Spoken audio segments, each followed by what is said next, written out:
বাংলাদেশের বড় বড় সংস্থাদেরকে আমি বলবো যে আপনারা বন্যার্ত মানুষের পাশে দাঁড়ান। আপনারা সহযোগিতার হাতটুকু বাড়িয়ে দিন।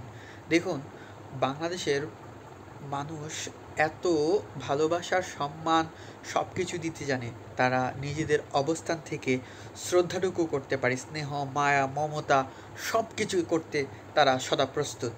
এবং আপনারা যারা বড় বড় মাল্টিন্যাশনাল কোম্পানি আছেন এবং বড় বড় কি বলবো যে ক্রিকেট, তারপরে ফুটবল, বিভিন্ন ধরনের যারা ফেডারেশন আছেন তাদেরকেও বলবো যে আপনাদের কাছে তো লক্ষ কোটি টাকা আছে, মানে হাজার হাজার কোটি টাকা অবশ্যই আছে। তো হাজার না থাকুক, শত শত কোটি টাকা তো আছে, এখান থেকে আংশিক হলেও কিছু সহযোগিতা করুন। দেখুন, আপনারা স্পোর্টস নিয়ে থাকেন, ভালো কথা, সরকার আপনাদেরকে সহযোগিতা করবে, আপনারাও এখান থেকে আয় করতেছেন।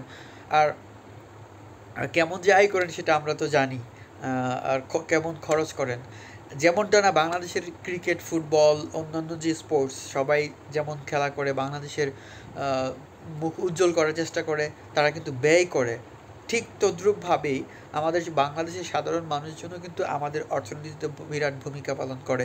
তারা নিজেদের ট্যাক্সের মাধ্যমে আমাদের সরকারকে, তার সরকারের যে অর্থনীতি সেখানে মজবুত মজবুত করে রাখে। তো সেখান থেকে বর্তমানে যারা বন্যায় তারা খুবই অসহায় হয়ে পড়েছে, অনেক লক্ষ কোটি টাকারও মালিক হোক না কেন, এখন বর্তমানে তাদের কি প্রয়োজন? নিরাপদ বাসস্থান প্রয়োজন, নিরাপদ খাদ্য প্রয়োজন, নিরাপদ বস্ত্র প্রয়োজন, নিরাপদ পানীয় প্রয়োজন।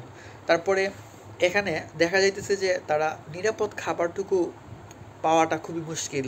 অনেক যাদের অনেক টাকা আছে, হাজার হাজার টাকা আছে, তারাও কিন্তু এই খাবারগুলো সংগ্রহ করতে পারতেছে না, তারা নিরাপদ বাসস্থান সংগ্রহ করতে পারছে না, টাকা দিয়ে কিছু হয় না।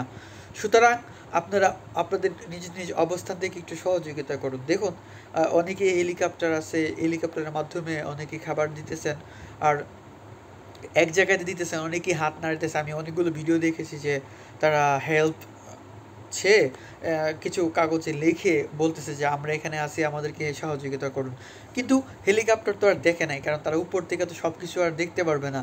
আমি আবার অনুরোধ জানাবো, আপনাদের নিজ নিজ অবস্থান থেকে যতটুকু পারেন প্লিজ আপনারা শো অফ করার জন্য এখানে যাবেন না। অনেকে দেখতেছি যে একটা বোর্ডের মধ্যে, মানে অনেকগুলো আমার চোখে পড়ছে, তারা মেয়েরাও গেছে এখানে ভিডিও করতে গেছে, তারা ভিডিও করতেছে, শো অফ করতেছে। একটা স্পিড বোর্ডের মধ্যে, একটা বোর্ডের মধ্যে, সাধারণ একটা নৌকার মধ্যে 20 জন 25 জন 15 জন মানুষ নিয়ে যায়, কী লাভ হইলো? আপনারা তো বিপদে পড়ে গেছেন, দিন শেষে আপনারাই বলবেন ভাই আমাদেরকে হেল্প করেন। কি দরকারটা এতগুলো মানুষ নিয়ে? আপনারা 2 থেকে 3 জন, সর্বোচ্চ 4 জন দিতে পারেন আপনাদের সহযোগিতা করার জন্য মানুষকে।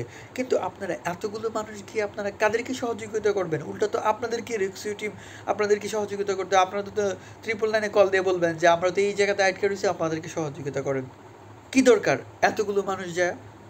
আপনারা সহযোগিতা করবেন। এখন অনেকগুলো ফাউন্ডেশন আছে বাংলাদেশে। আমি সবচেয়ে বিশ্বস্ত যে ফাউন্ডেশন সেটা হচ্ছে আসন্না ফাউন্ডেশন, সেখানে আপনি ডোনেট করেন। আমরা যারা প্রবাসী আছি, আমরা আর নিজেদের অবস্থান থেকে যতটুকু পারি সেখান থেকে সহযোগিতা করি। কিন্তু আপনারাও এই ফাউন্ডেশনে টাকা দিলে আপনারা সুন্দরভাবে তারা পৌঁছে দিবে তাদের নিজস্ব অর্থ সুন্দরভাবে পরিবহন ব্যবস্থার মাধ্যমে। এবং বাংলাদেশের অসংখ্য মানুষ এখানে ফিজিক্যালি ইনভলভ, তারা নিজেরা সশ্রমভাবে পরিশ্রম করতেছে, মানে একবারে স্বেচ্ছাশ্রম। এখানে সহযোগিতা করুন। আপনার এই জন্য বলতেছি যে আপনারা সহযোগিতার হাত বাড়িয়ে দিন। ধন্যবাদ। এই কথাগুলো আপনারা যদি বুঝেন, মানেন, তো আমাদের সবার জন্য ভালো। ভালো থাকবেন।